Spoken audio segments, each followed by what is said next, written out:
Welcome to the MacsFuture Weekly Podcast. All Apple talk and no chit-chat.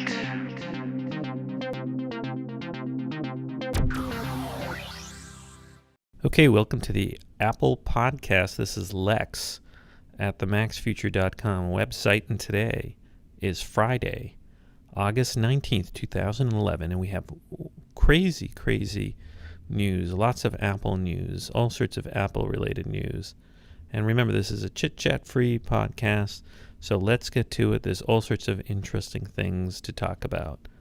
And again, this is Lex at MacsFuture. Okay, so the big story, I guess there are two big stories this week, one involving Google and Motorola, and the other one involving Hewlett-Packard, HP. So let's go with the first big story that affects Apple.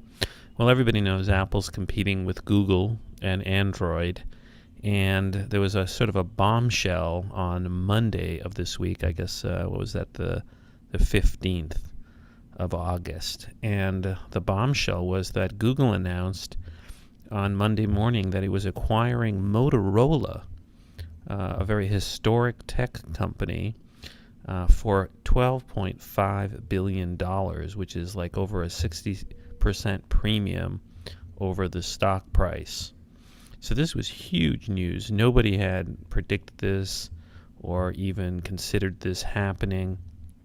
And Google just shocked everybody by basically spending $12.5 billion. Now, the deal has to be approved, and Motorola is a big maker of many things, including cable boxes, and they make Android hand smartphones. So this was really kind of a stunner, and I was kind of stunned by the whole thing. And and there were like stories out immediately, and I guess Larry Page, the CEO of Google, said that they bought it for a number of reasons, and one reason was to help defend Android from all the patent attacks. But also, they said that they were going to run Motorola as a separate company, and that they were going to continue to license Android and work with their partners, the partners being Samsung, HTC, and other manufacturers who make Android devices. But a lot of people were sort of blown away by this, and I did my own little analysis, and frankly, I think this is a very, very risky thing for Google. It's very risky because Motorola is a pretty big company.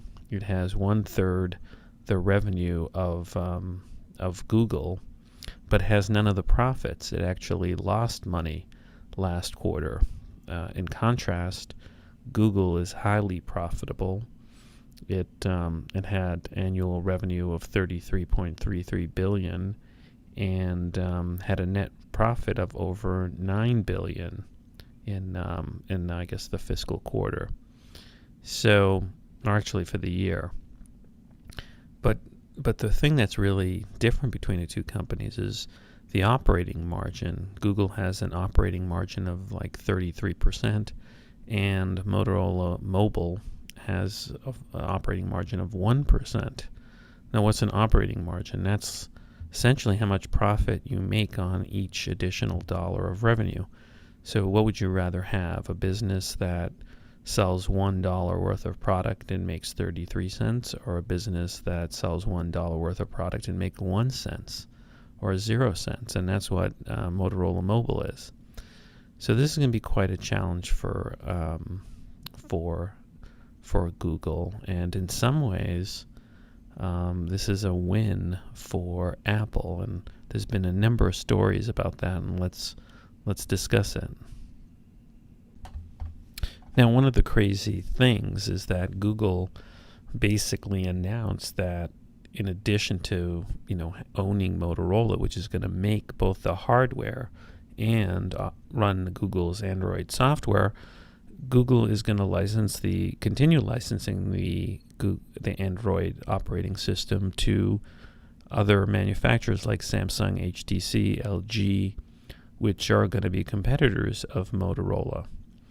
And, the question is, can they do that? I mean, isn't that a recipe for disaster?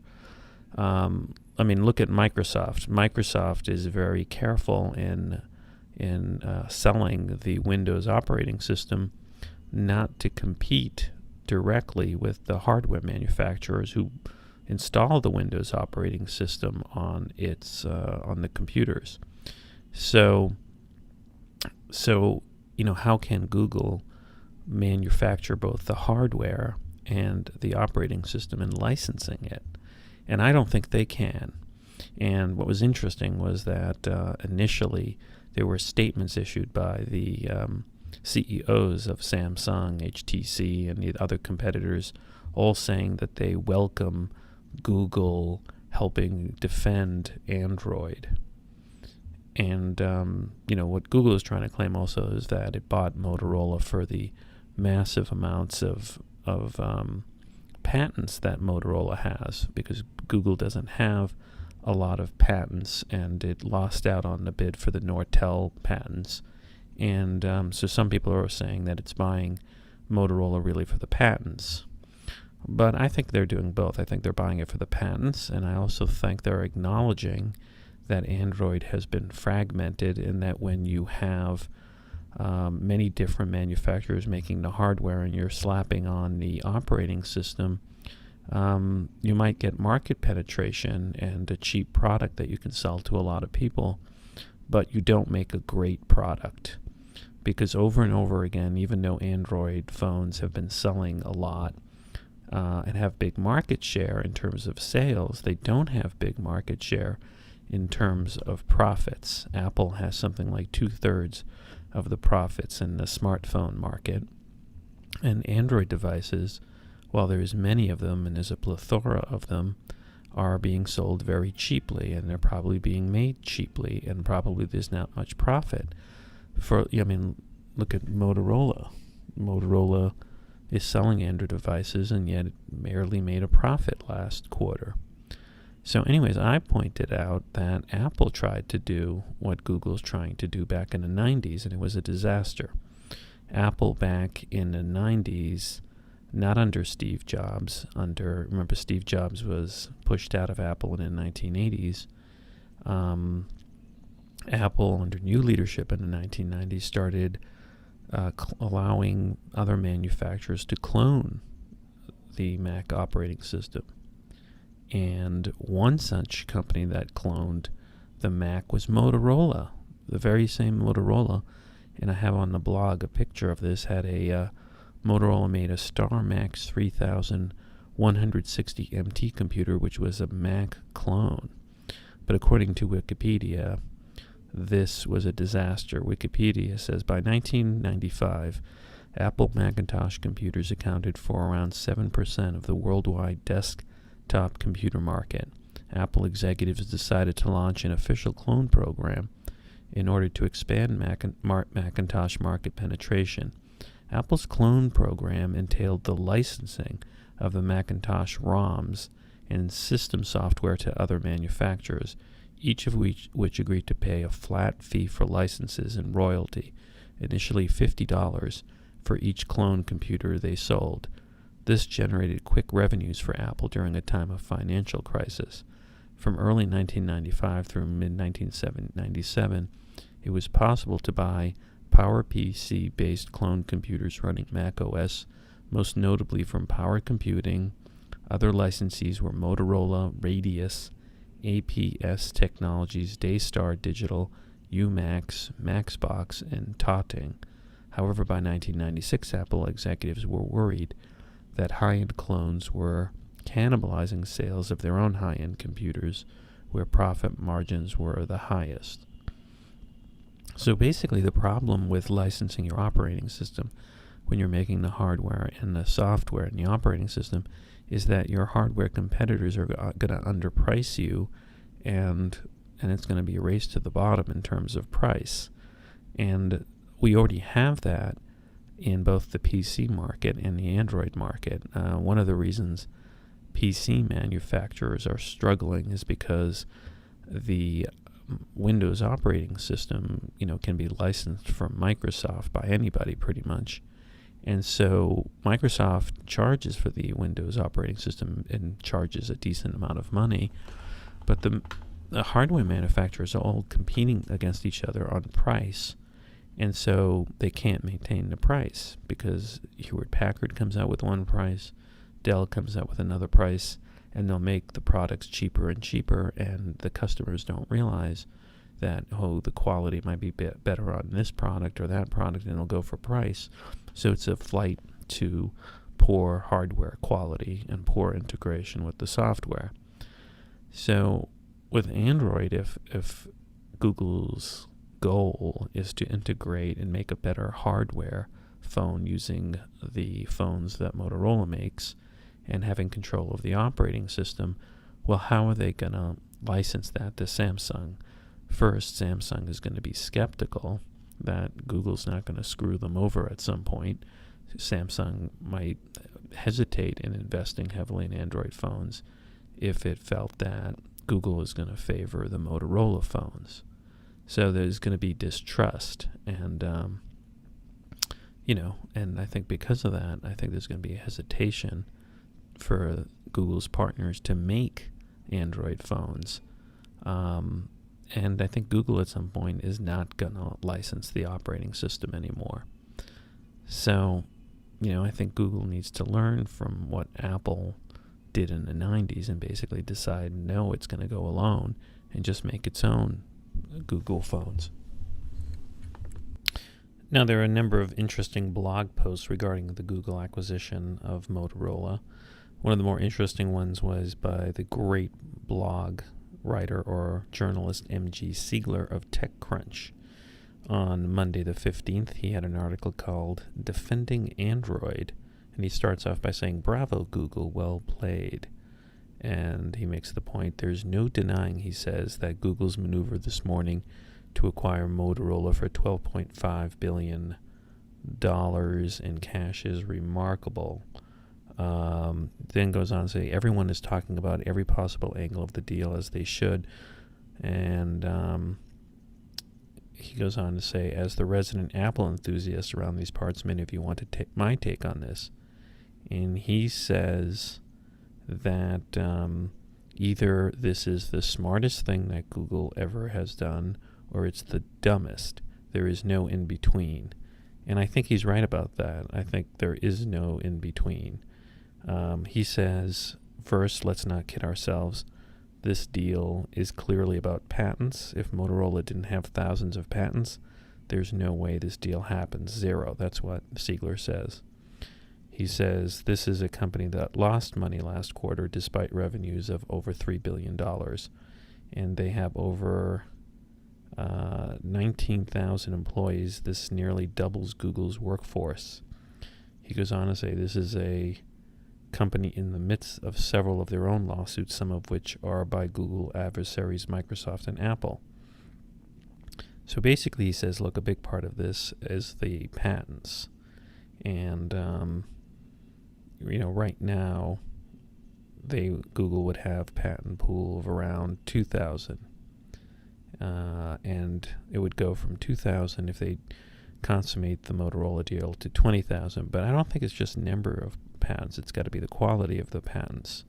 And he points out that, the good patent and analyzing website FOSS patent points out that Motorola's patent pool may not go far enough to cancel out some key patents owned by Google's main rivals. And he points out that both Apple and Microsoft are currently suing Motorola well before this deal was born. So how great are these patents if they can sue them? Now, one curious thing about this deal is just days before this deal became public, M.G. Siegler points out that Motorola's president was threatening to sue other Android manufacturers with Motorola's own patents. So it sounds like Motorola was using that as leverage to get maybe a better price from Google. In other words, Motorola has these patents. It's one of the few Android hardware manufacturers with significant patents. And it's getting sued by Microsoft and Apple for violating their patents. And then Motorola, probably in the midst of this deal with Google, basically says, look, if you don't buy us, we're going to really disrupt the Android market by suing Samsung or HTC. And so Google is sort of in this catch-22. It needs to buy Motorola's patents, one, to defend the whole Android system from patent attacks, but also to prevent Motorola from creating a civil war among patents. He goes on to say that Om Malik of GigaOM reported that Microsoft was negotiating to buy some of the Motorola patents. So maybe Google bought the patents to keep them out of Microsoft's hands because Google lost the Nortel patents to Microsoft and Apple. So, this is clearly about patents. But what else is it about? What else could it be about? Now, Siegler makes some other good points. He says, another reason that Google is buying this is they say they will run it as a separate business and also license the operating system. And Siegler thinks that Google will, in good faith, license it to the other manufacturers like Samsung and HTC. But he basically points out that this is what Siegler says. He says, with Motorola in their back pocket, Google now has another stick to use when the carrots don't work. In other words, Google had been using carrots to get other manufacturers to really make good Android devices, but it didn't really work well. So basically now they have a stick, the threat that they will cut off the other hardware developers and just go it alone with Motorola if they don't conform.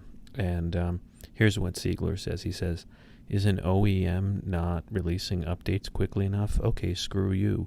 We'll release Motorola Droid update right now. Are you telling me Google isn't going to do that? I mean, are they going to hire some new unfireable people at Motorola in charge of ensuring that bullshit bureaucracy remains in place after the deal? And then he goes on to say, what about Nexus negotiations? Andy Rubin humorously seemed to confirm that bidding occurs over who gets to make the next Nexus device during the Q&A call today. Given the other back-channel deals, Google strikes while maintaining the nonsense open moniker for marketing purposes. This is not surprising at all. What happens if Google isn't getting the terms they want on a new Nexus device? Will they also hire someone to thwart Motorola's Google-backed bid? Ridiculous. So he thinks that Google is going to try to use Motorola as a stick or a threat to the other Android manufacturers to toe the line and create solid, consistent Android devices. So, I think he makes a lot of good points. Now, he points out how disingenuous the partner statements were from Google. This is what they all said, and these are 5 quotes from 5 different manufacturers, and they all sound exactly the same. One says, "We welcome today's news, which demonstrates Google's deep commitment to defending Android, its partners, and the ecosystem." Another person says, "I welcome Google's commitment to defending Android and its partners." Another one says, "We welcome the news of today's acquisition, which demonstrates that Google is deeply committed to defending Android, its partners, and the entire ecosystem." Another one says, "We welcome Google's commitment to defending Android and its partners." Another one says, "We are positive towards Google's continued commitment and investment in open Android for the benefit of all players in the ecosystem." Well, I agree with MG Siegler. Methinks they do protest too much. I think they're all scared. I think they're scared out of their wits. I think Samsung, which is the biggest Android manufacturer, has to be thinking, oh my God, what's going on? We trusted Google, and now Google's going to make its own hardware device through Motorola. So it's really like a bombshell, and it validates Apple, because Apple came out with the model of making both the operating system and the hardware and going it alone and making a better product, a more polished product. And basically Google is realizing that Android, for it to succeed, has to be a polished product. Now, one thing that I thought was, look, Google needs to make profits. And Apple makes huge profits by making the hardware and the software. 2/3 of all profits in the smartphone industry are obtained by Apple because Apple makes the hardware and keeps the price steady. Now, Google essentially, makes up till now, Google has been making Android and then licensing it out for free. So it's not making any money, right now through the sale of Android devices. It is only making money through what it claims to be additional advertisement that occurs on the internet through people surfing the internet through their smartphones. But they can be, surfing through the iPhone and still get that advertising. But that kind of advertising revenue right now has to be very small. I think one person had calculated that it's $5 to $10 a person on a smartphone. Well, that ain't going to justify all the costs associated with Android. So maybe what Google wants to do is finally make profits, not from advertising, but from selling something.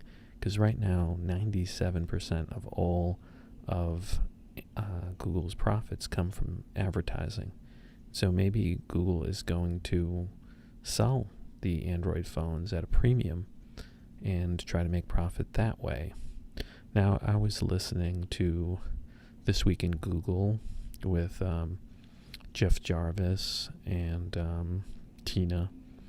I forget, her name escapes me, but she's a big Android and Google supporter.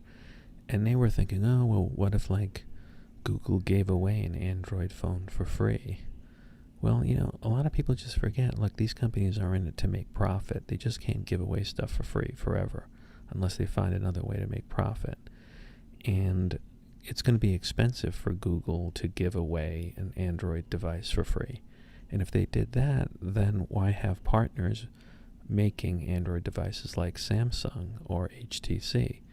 Because then how are they going to make money? Because if Google gives away the Motorola phone for free and hopes to get advertising revenue from giving away free phones, well then how can a competitor making an Android device sell a phone? They would have to give it away for free too. No one would buy it.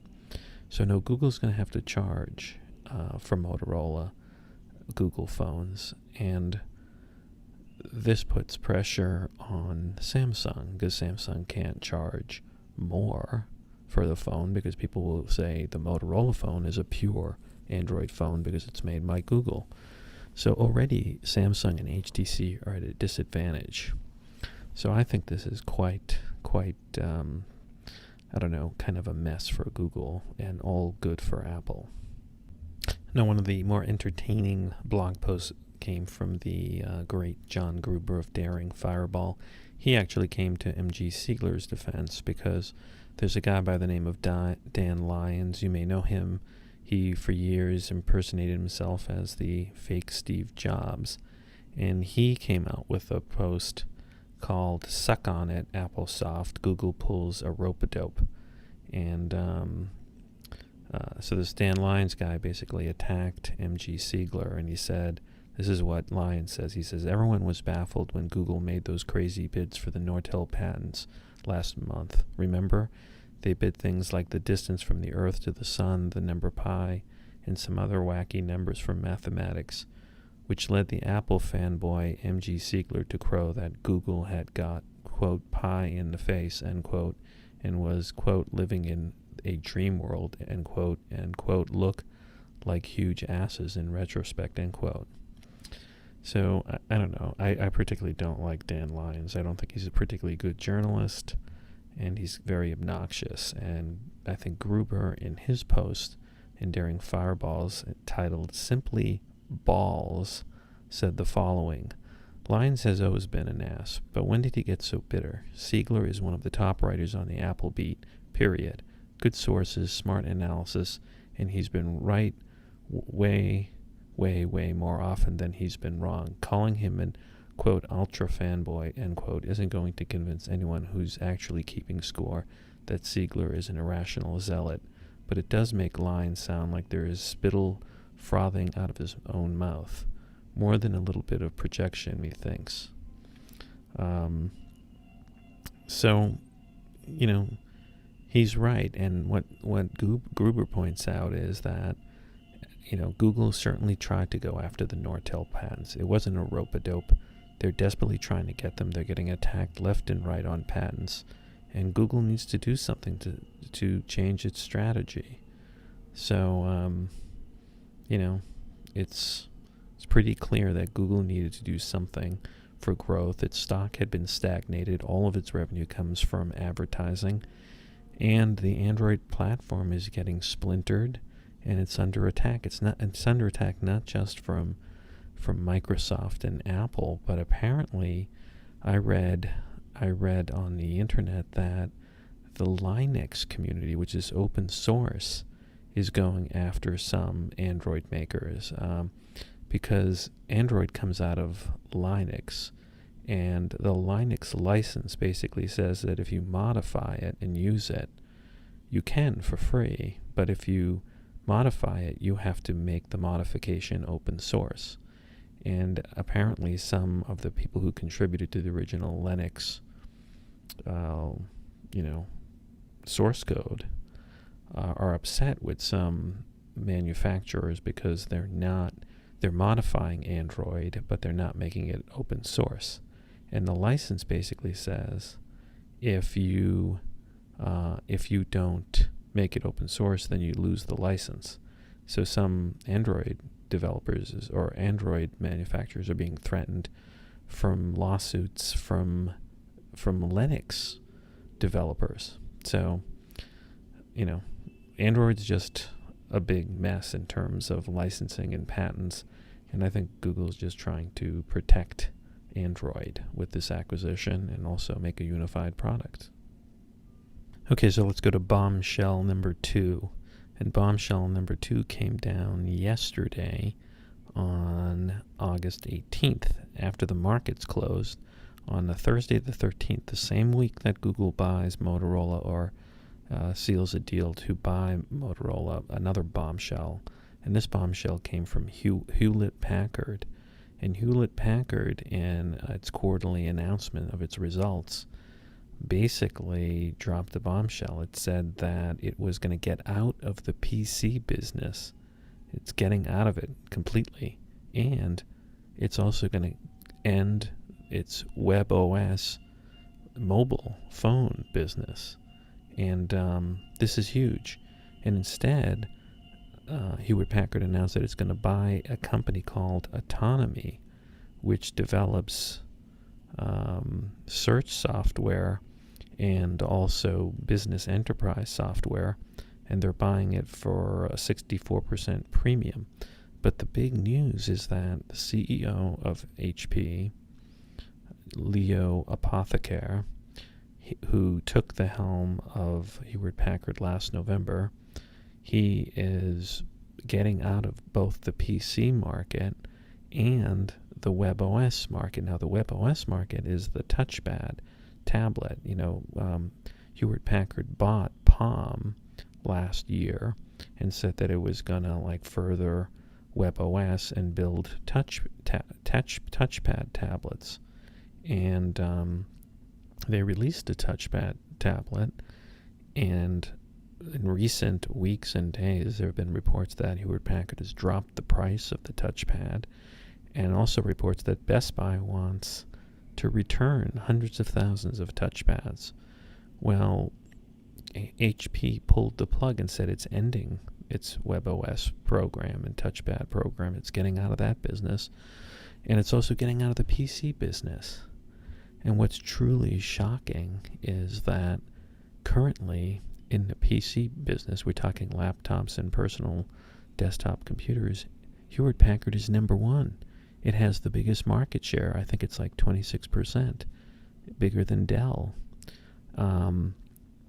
So why is Hewlett-Packard doing this? It said during the conference call that one reason is that PC sales are subject to the tablet effect. Well, tablet effect means Apple iPad, because the only tablet selling a lot right now is the iPad. So this is huge. It's a big retreat, and I think it was seen by a lot like that. Now, MG Siegler at TechCrunch certainly saw this as a massive win for Apple as well as others. His blog post was, HP to Apple, you win. And he says, as I write this, I'm sitting in a cafe. Around me, there are 5 people on laptops. 4 of them are MacBooks. 4 other people are using tablets. All 4 are iPads. Welcome to the post-PC world. And he basically says that the announcement by HP is, put another way, Apple, you win. So he's basically saying it's a surrender by HP. And he goes on to point out, and not just in the tablet space, again, the largest PC maker in the world is exiting the space, Siegler says. Think about how crazy that is for a second. It sounds like a completely irrational panic move, but maybe it's not. And he basically says that HP sees that the writing is on the wall. You know, Apple Mac sales have continued to grow quarter after quarter, while the overall PC growth continues to contract. And basically, the Mac sales continue to grow and have outpaced the rest of the PC industry for 21 consecutive quarters. That's over 5 consecutive years. So, and that's not including the iPad, because if you count the iPad,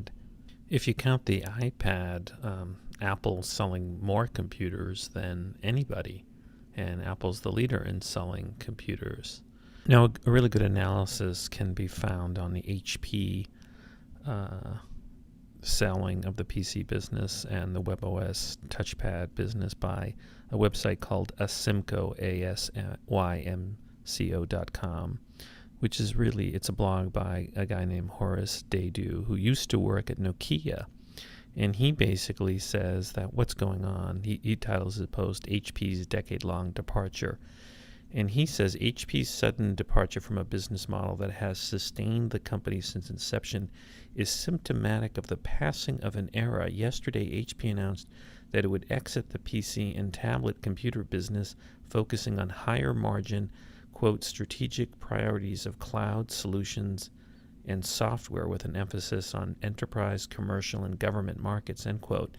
In other words, he says HP is fleeing upmarket away from a core that it will abandon to device makers. So, you know, he sees this as a seminal shift. And he basically says that HP management has conceded that the disruptive impact of the iPad forced their hand, but that hand was already quite weak from a decade of over-serving the market. And he says, look how the computer makers have differed. He says, consider how HP and Apple faced the changes in the PC market almost exactly a decade ago. He says, on September 3rd, 2001, that's 10 years ago, Hewlett-Packard announced that they would acquire Compaq. On October 23rd of 2001, Apple announced that the iPod. So they did 2 different things. So, you know, back then, HP, in acquiring Compaq, was consolidating the PC market to get rid of overcapacity, he's saying. In contrast, you know, Apple was desperate.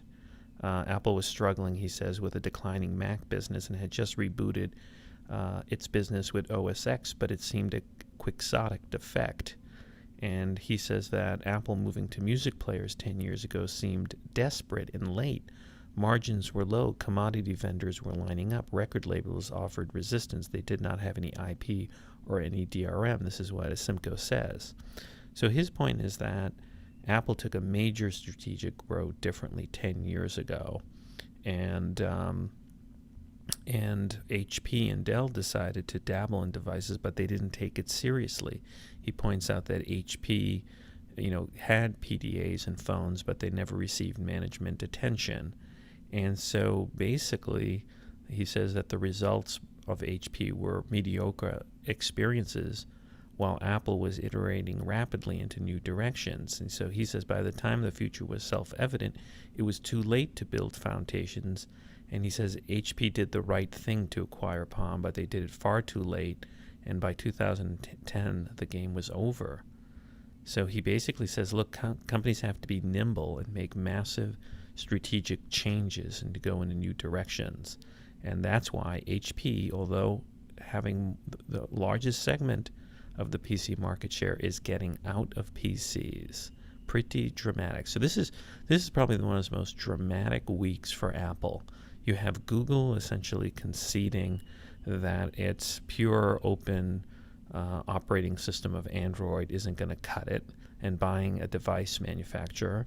And then you have HP and getting out of the PC and the tablet business. What's truly remarkable about HP is that HP back in the 70s was the company that Steve Jobs and Wozniak looked up to. HP is in the Valley, Silicon Valley, and Apple, I think, actually bought some of HP's campuses. So this is quite a dramatic turnaround. I'd love to be a fly in Steve Jobs' living room and just hear what he's thinking, or what he thinks about this massive withdrawal by HP from the PC market. And frankly, the whole PC market's going to go away. I mean, the next big player is Dell, and Dell stock has been really struggling. Now, Dell stock is up a little bit today, the 19th, because Dell is going to inherit some of the market from HP in terms of PCs. But it's a declining market. These are not, the PC market is not a market where you're going to have any decent premiums. So the hardware is just getting, it's poorly made. And iPads are really, really, going to rule the day. So we're seeing a major shift. Okay, so even in the face of the touchpad retreating and HP retreating, Apple's on the attack. In Europe, there's news that Apple is now seeking a ban on all Galaxy smartphones and Galaxy tablets in the European Union, and this comes from Computerworld.com.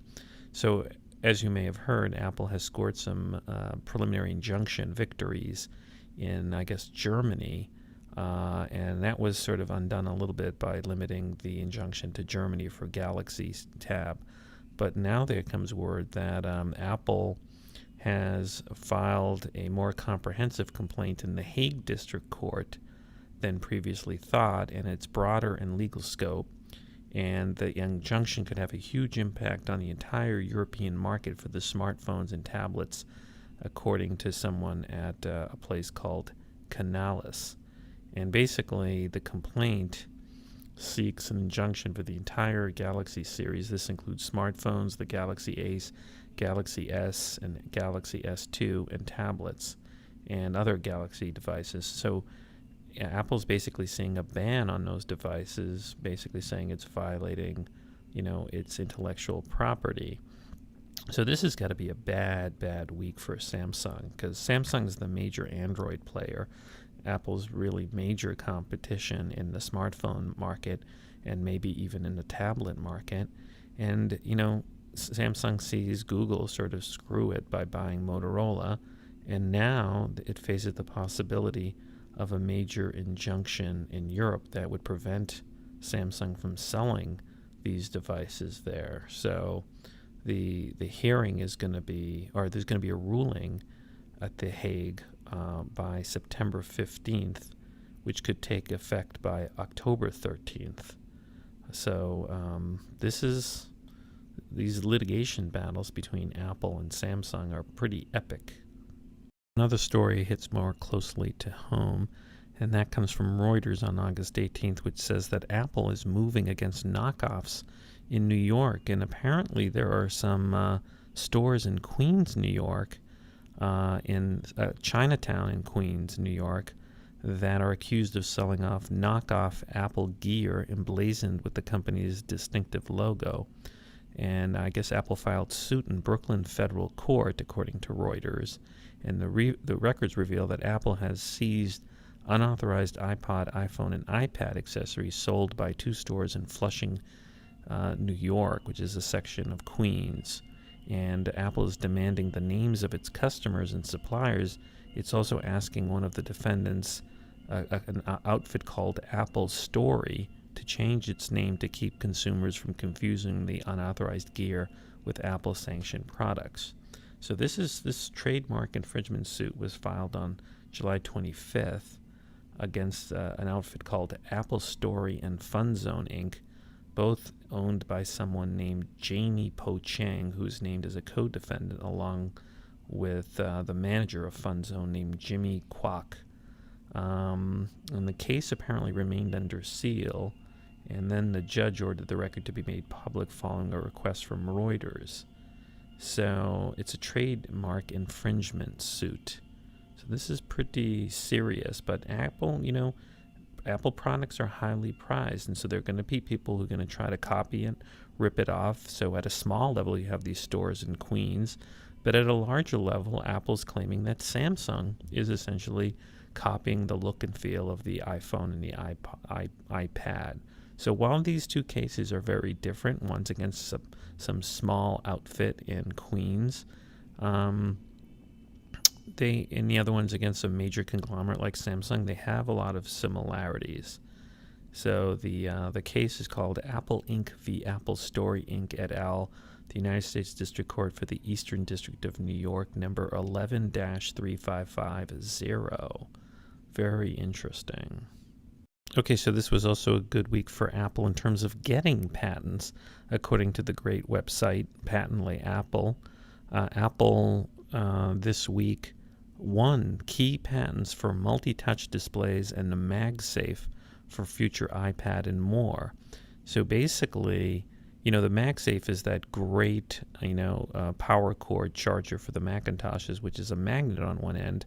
So if you move your Mac and it's plugged in, the MagSafe magnetic part will disconnect, preventing your Mac from falling down. Well, apparently Apple won a patent for using this MagSafe charger with iOS devices. I think that makes great sense. There's a schematic which shows how it is. But also Apple won patents, and this is very key, for touch-sensitive related patents. So it says here, Apple has been granted a major patent relating to Apple's advanced multi-touch displays that made their 2007 so revolutionary and distinguished from all other PC tablets of the past. And the article says this particular invention relates to the bonding of flexible circuits to substrates, and more particularly to the bonding of flex circuits to directly opposing attachment areas of substrate, and improved flex circuit design for enabling more secure and less error-prone bonding. Technically, Apple's patent is titled Double-Sided Touch-Sensitive Panel and Flex Circuit Bonding. So this is very, technical, but obviously the touch panel is Apple's secret weapon, because Apple has a very highly responsive touch panel on the iPad and iPhone, and so to the extent it can patent it, it really gives it an advantage over competitors. So Apple is in. Some people criticize Apple for using the patent systems to sue competitors, but on the other hand, if you spend a lot of money and time developing new technology, shouldn't you have the right to defend it, particularly if it's innovative? The question is, how innovative? Yeah, the concept of touch is universal, but how you implement it is not universal. And so the technology to make this work, I think, should be protected, and I don't blame Apple for doing so. Well, AT&T did a really terrible thing to people who use iPhones and other smartphones, and M.G. Siegler of TechCrunch has a great post which really captures the essence of the terrible thing that AT&T did, and it's entitled, "My Old Friend AT&T Still Bringing the Scumbaggery After All These Years."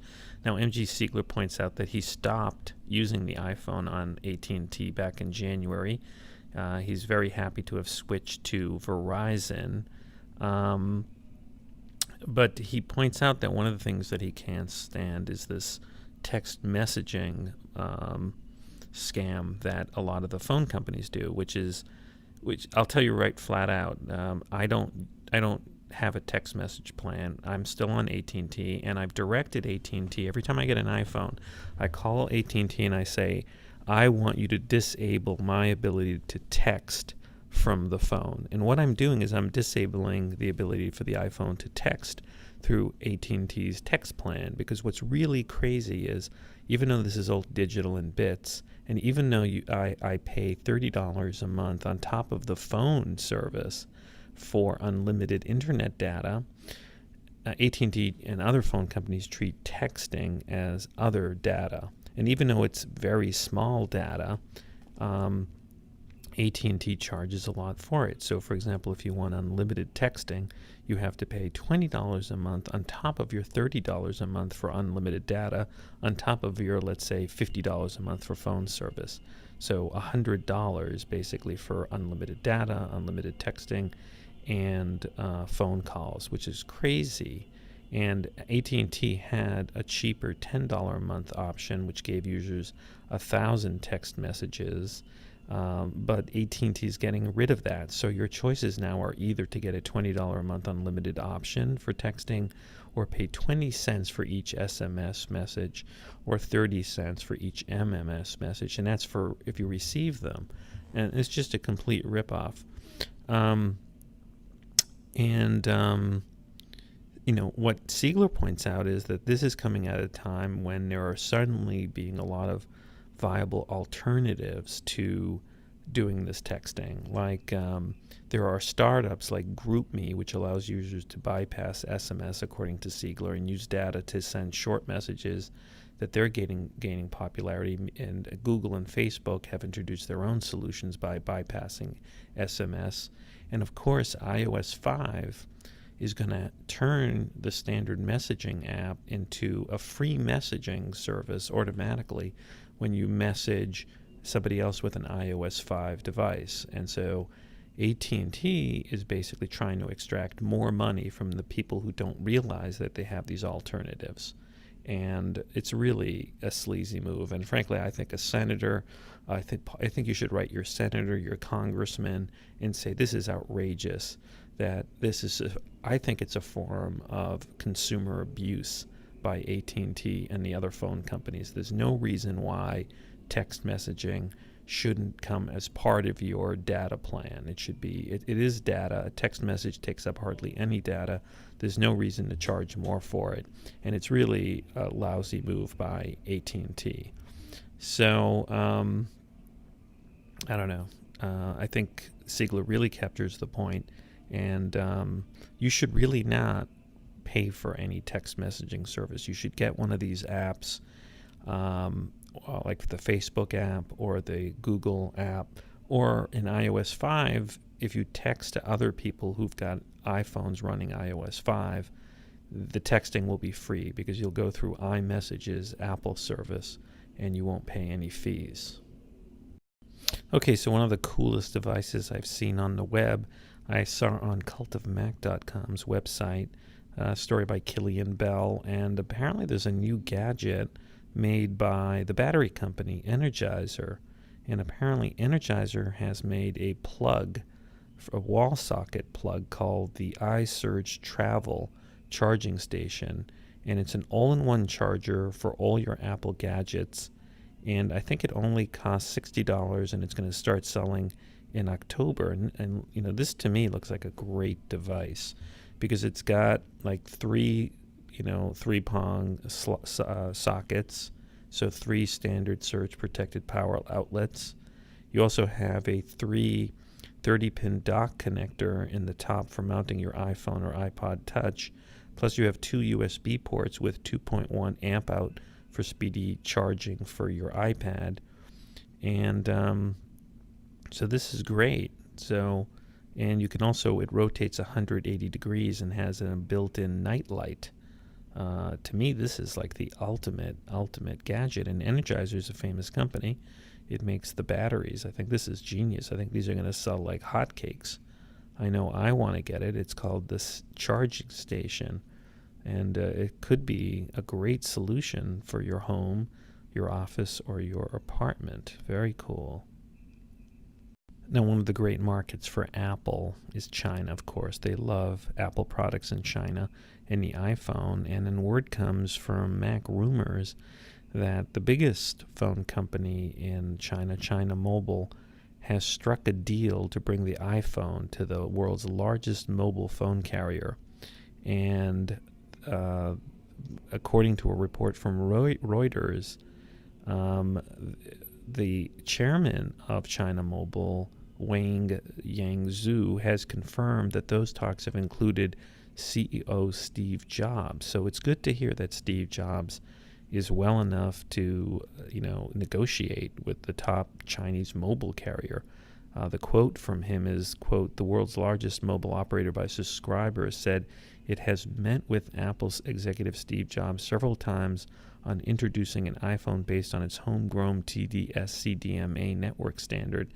The companies hope to launch an iPhone as soon as possible," China Mobile's chairman Wang Jiaozhu said, without giving any time frame. And he said, quote, "I met Steve Jobs several times already, but we haven't come to an agreement yet," China Mobile's Wang told a news conference. "All I can say, it's a common wish of China Mobile and Apple to come to an agreement as soon as possible." So this is going to be huge, because once Apple starts selling iPhones on China Mobile, the revenue is just going to be massive. And apparently China has a 4G China Mobile 4GTD LET standard, which is a variant of the LTE standard. So this is just going to be huge. It's such a gigantic margin. And I think that China Unicom already has the iPhone, but China Mobile is going to get it, which is the biggest mobile phone company in the world. So, the iPhone clearly has more room to grow in foreign markets as well as in the United States. I mean, right now the iPhone is only on Verizon and AT&T. I see a lot of people who are using Android devices on the Sprint and T-Mobile network. How many of those people are going to switch to the iPhone when the iPhone comes to Sprint and T-Mobile? And I'd predict that could happen the coming year. Okay, Apple has updated its store to add some cool new features to the store's webpage. And now if you go to the Mac Pro section, and I don't think it's come to the rest of the store page, but there's a button under a product, and you can select. How come it's not working? You can select, and you can select share on Facebook or share on Twitter. So this is pretty cool. You can share a product on Facebook or Twitter, and get people interested. I guess while you're logged in your account, it will show it. So Apple is embracing social media, and I think it's a nice little upgrade. Okay, good news if you like the app that you use on your Mac called Sketch. Sketch is a great little app that allows you to take a quick screenshot and add stuff to the web using snapshots. And it basically allows you to make drawing and making annotations on screenshots. So it's a very useful tool. But Sketch has been acquired by Evernote. And Sketch was an early partner, according to electronista.com, with Evernote. And it lets Evernote subscribers add freehand comments and sketches to their note pages. And so they are going to put out the app free in the market. And it used to be $20, but now it's now available free in the Mac App Store. So if you didn't have Sketch before, get it now because it's free. Very cool. Okay, so we know that Apple is expanding its presence in New York City by building a new Apple Store in Grand Central Station.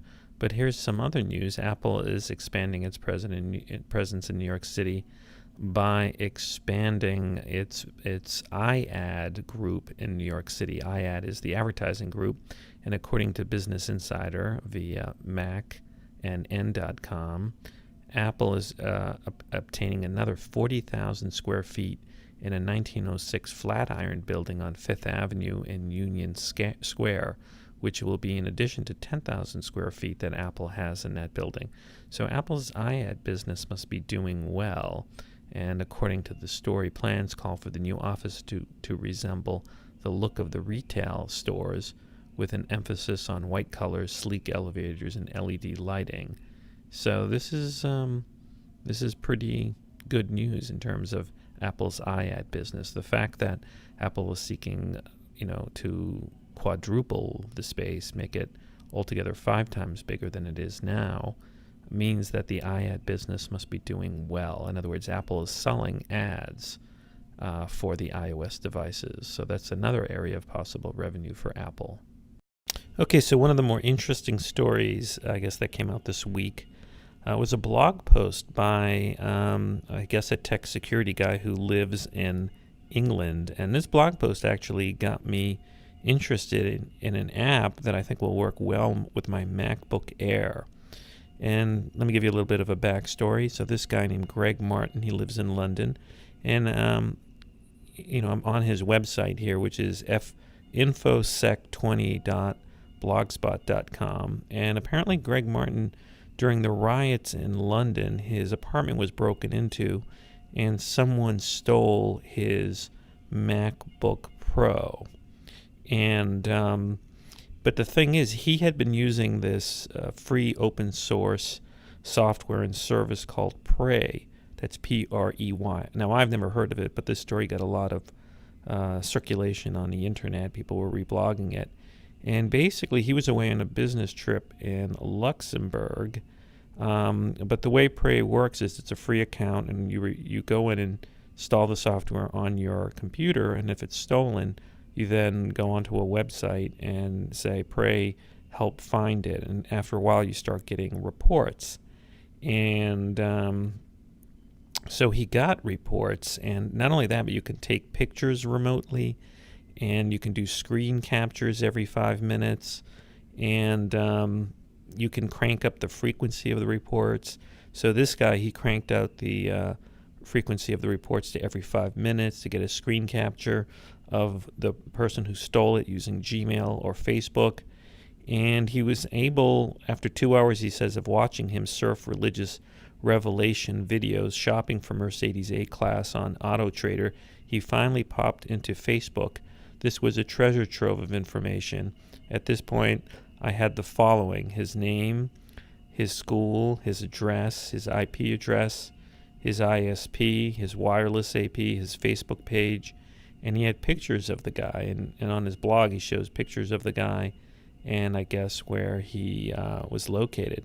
So I guess he reported this guy to the police, and he was able to get his MacBook Pro back. So anyway, so the service is called Prey. So let's check it out. So basically the website is called preyproject.com, and it's I guess some sort of open source program. It now works with the Macintosh, Windows computers. It also works on Android, and eventually you'll be able to install this on iOS devices like the iPhone and the iPad. But right now that's in beta. And so basically you download this program. It's very low maintenance. It's in the background, and then you create a free account and you can track your computer. So it's really kind of cool. Now, there's some interesting stuff. You can go to a pro version called Prey Pro, but before we go that, there's some good questions and answers. And one thing that's really interesting, it says, what do you do if they wipe your hard drive? And basically, they point out that you can go in and reformat or prevent people from reformatting your Mac. It says here, if you have a Mac, there's a firmware password utility on your Mac OS installation DVD. You can find it in Applications Utilities on the disk. Now the thing is, Lion doesn't really have a disk, so I wonder, where that application utility is. So I guess somebody was smart; they would just immediately wipe your hard drive, and that way get Prey off. But if they log in or create a new username, the program is still going to work. And Prey is free, and I guess you can track 3 computers, and there are some things that are limited. There's a pro version that gives you some additional features, and you can still use it with 3 devices. There's that's $5 a month. There's a home amount, which is $15 a month, and you get up to 10 devices, and it scales all the way up to $400 a month if you want to have up to 500 devices. So if you have a business, this might be a good way of keeping track of your computers and such. So it's I don't know, it's a pretty interesting program. Let's see what the install is like. Okay, so let's start up Prey. Here is the the install screen, and it's pretty easy. You just drag Prey to an applications folder. So I'm just gonna drag it over here into, what did I do? Did I put it in applications? Let's see, make sure it's in applications.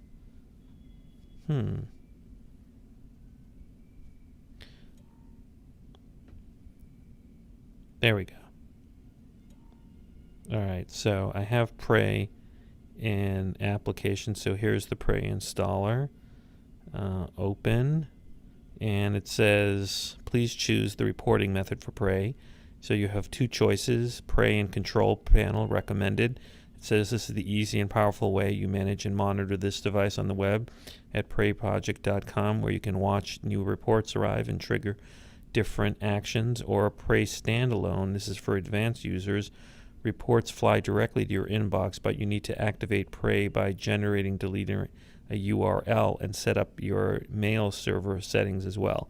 I'm going to go with the recommended way, and it says new user. Select this if this is the first time.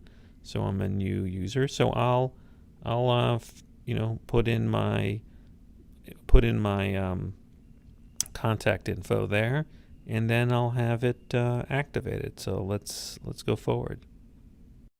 Okay, so once you configure Prey and create a password and a email login, you then can track your device, whether it's a MacBook Air or something else, through your account on the website. Under the website for the controlling it is http://control.preyproject.com device. And you can see here it says Lex's MacBook Air, and you've got all sorts of controls for configuration. But the way it works is, well, my device isn't yet verified. I think it takes a little while because a lot of people are using Prey now to verify. But then when you are in it, basically for the free account, you get like I think 10 reports.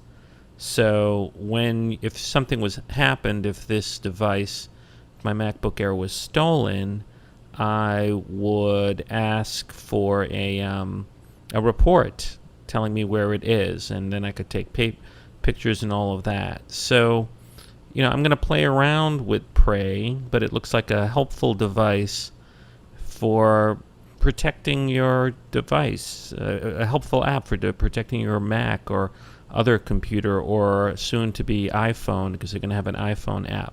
So it's called Prey, Prey, and it's at preyproject.com, and it looks like a pretty useful free utility, and if you like it, you can upgrade to the $5 per month feature. So check it out. Okay, well, thanks for listening to the Apple Podcast, episode 85. Again, this is a chit-chat-free podcast brought to you by Lex at MacsFuture.com. And it's been a great and interesting week in Apple news and Apple products. And thanks for listening. Any positive feedback you can give in the iTunes store would be greatly appreciated. Also, check out the video version of this in Apple Things and iTunes, or on YouTube on the MacsFuture.com channel, or on Blip TV under MacsFuture. Thanks for listening, and see you next week.